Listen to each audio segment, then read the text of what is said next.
जो मणिपुर की पहली चीज तो मणिपुर के अंदर जिस तरह के हालात पिछले कुछ महीनों से बने हुए हैं और केंद्र सरकार खासकर प्रधानमंत्री जी ने इसके ऊपर कभी कुछ भी नहीं बोला, ये बहुत चिंताजनक है। कोई कार्रवाई नहीं की गई इस बारे में। और कोई दूसरी चीज, जो कल वीडियो पूरा वायरल हुआ जिसमें दो बहनों को जिस तरह से निर्वस्त्र करके उनको परेड किया गया और उनके साथ सामूहिक तौर पे गलत काम किए गए, उससे पूरा देश की आत्मा झकझोर दी है उन वीडियोस ने। पता चला कि वो वीडियो अभी के नहीं है, 2.5 महीने पहले के हैं और 2.5 महीने के अंदर वहां की सरकार ने इस बारे में कुछ भी नहीं किया। ये बेहद शर्मनाक है, ये क्रिमिनल है, ये आपराधिक मामला बनता है। मैं बेहद दुख के साथ मुझे कहना पड़ रहा है कि इसके लिए मणिपुर सरकार और केंद्र सरकार दोनों जिम्मेदार हैं। अक्सर देखने में आया है कि इस तरह के जब भी कभी देश में वाकया होते हैं तो प्रधानमंत्री जी चुप्पी साध लेते हैं। ये एक कमजोर लीडर की निशानी है। एक कमजोर लीडर होता है कि जब समस्या आती है तो वो चुपचाप अपने कमरे में बंद होके बैठ जाता है।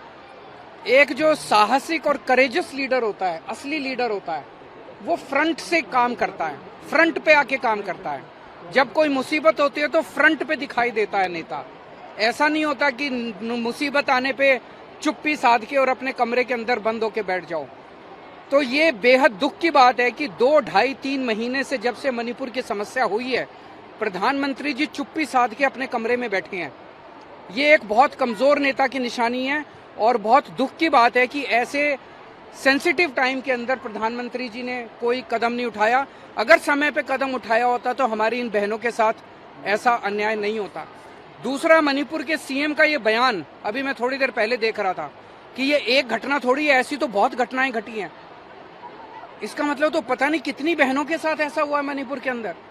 और अगर बहुत सारी ऐसी घटनाएं घटी हैं तो उन्होंने क्या किया इस बारे में?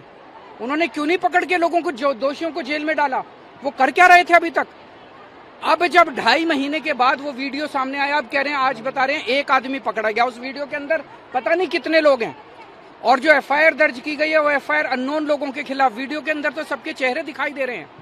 तो ये सरकार की बिल्कुल क्रिमिनल, जो भी कह लीजिए, कॉन्स्पिरेसी, नेग्लिजेंस, उसके अंदर कल्यूजन, जो भी कह लीजिए, लेकिन पूरे देश की आत्मा को इस इंसिडेंट ने झकझोर के रखा। इस्तीफे की मांग की जा रही है वहाँ के सीएम की, क्या आप भी मांग करेंगे उनको इस्तीफा देना चाहिए? क्योंकि पहले भी वो पेशकश कर चुके थे, उनका सीएम जो इस्तीफा। मेरा सबसे पहला है कि मणिपुर के अंदर शांति बहाल की जाए, जैसे भी की जाए, जिस भी तरीके से शांति बहाल की जाए। ये एक ऐसा सेंसिटिव मामला है जिसमें मैं कोई राजनीति नहीं करना चाहूंगा, लेकिन कुछ भी करके प्रधानमंत्री जी को सामने आना पड़ेगा। कमरे के अंदर चिटकनी मार के बैठने से प्रधानमंत्री, देश का प्रधानमंत्री, अगर देश के अंदर समस्या चल रही है और अंदर कमरे के अंदर चिटकनी मार के बैठ जाएगा तो फिर देश कहां जाएगा? कौन संभालेगा देश को? प्रधानमंत्री जी को सामने आके और इसकी जिम्मेदारी लेनी पड़ेगी और कुछ ना कुछ कठोर और इफेक्टिव कदम उठाने पड़ेंगे।